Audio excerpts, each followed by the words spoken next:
I like driving. I like looking after the cars, I like looking at them, but actually driving them is the fun bit.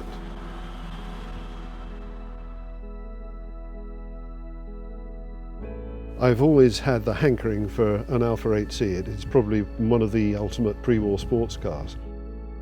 Young people now are really keen, if they want to collect a car, on something that was really top of the list when they were a young man. The sort of poster you used to have on the wall.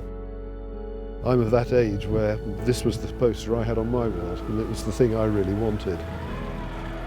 I've known Jim for many years, both by reputation and then personally. The thing about Jim is that he is first and foremost a true enthusiast himself. He loves the cars. He is never happier than when he's sorting out a mechanical problem or making something and making it just that little bit better. You only really have to see the raw materials that Jim works with and how he processes them and produces the finished items. Everything is done to original specification. Everything is to the highest quality. I think that reflects in the machinery that he uses to produce them. I have always loved making things. It's what I've always done. Doing this kind of work and building these kind of cars and restoring these cars and recreating the cars that we do, that's what gets me out of bed in the morning. When I first started, I worked for a guy who had a large collection of race cars, and I served my apprenticeship there and worked through the usual rigours of learning how to do the job. At the end of 11 years, I left, started my own business. The first engine that I did was a V16 BRM for Bewley. That was in 1982, and from there on the company has grown. If somebody comes to JSW looking for a part, we can manufacture anything from a single bolt to a complete car made to the original specification of the original cars. So every part is identical to the original part that was manufactured in the day.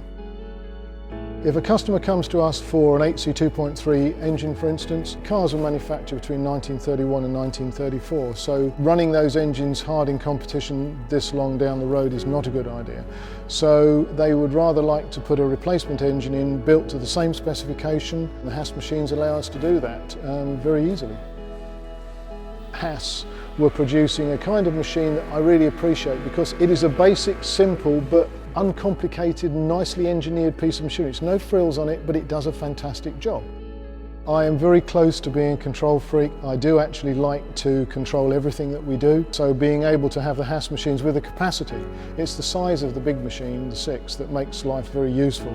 And making things like stub axles and everything else on the 4th axis, keeping it under control so that I know what's going off all the time and can control the quality, because we have built the company up on the level of quality that we do. It's not just that it has to be a mechanical item that does a job, it has to look aesthetically correct as well.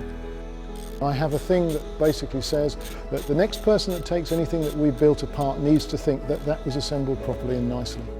It's very sad to see them go because they become so part of you. I mean, you know these cars intimately, much more than the owners and the people that drive the car. I would never make a very good racing drive because I know what makes them tick. I know what's inside them, and I don't like hurting things.